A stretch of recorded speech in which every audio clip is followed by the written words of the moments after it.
In this video, I want to go over how you can organize the information from today to make a dichotomous key that you can use to identify your specimens. So, I've talked about dichotomous keys a lot this semester. I recommend, rather than just using the key that you got for class, writing out your own key. I prefer a flowchart. I would make it maybe a little neater than this, but I have limited room on the board.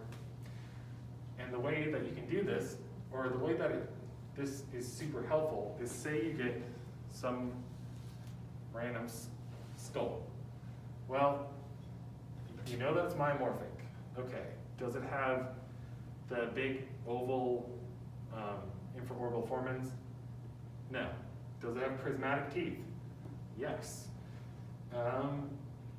Does it have a square postorbital process? Yes. Is it smaller than a muskrat? Yes. How many reentrant angles? 3. 3 reentrant angles. And then I look at the back and it's not bulging out.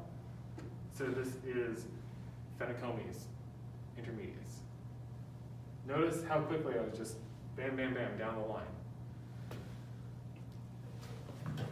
And then if you know your key well, you also know where you can start. So say I get this skull and I realize that it's a vole. I'm going to start right there. Or I realize that it's a vole, I realize it's not a muskrat. I'm going to start right there. How many reentrant angles? 4, too small to be Richardsoni, doesn't have the cliff on the back, and then doesn't have a loop, so it's one of these two, Microtus montanus or longicornis. I would, you can do this in any order you want. For example, here you could choose Myodes first and then Richardsoni split off. There's not an exact right way to do it, whatever just works for you, that makes the most sense in quickly dealing with all this information.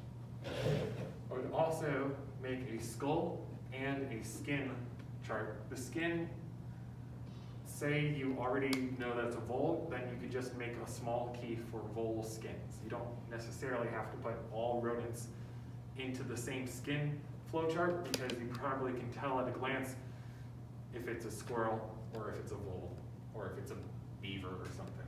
You don't need to put that in. Let's say you get a vole skin, and then you measure the tail to body ratio, and you see, well, it's less than 35, and it is more than 25 Phenacomes. Or it's this, and then it's not red, and it's really big. You can just kind of go down the line, starting at the beginning, and finding your endpoint. This is what a key, dichotomous key is, but I find flowcharts easier to manage than go to number 4, then go to number 6, then go to number 10. But whatever works for you. I'm just kind of laying this out as how I would write my notes that I would have right next to me as I'm taking the final.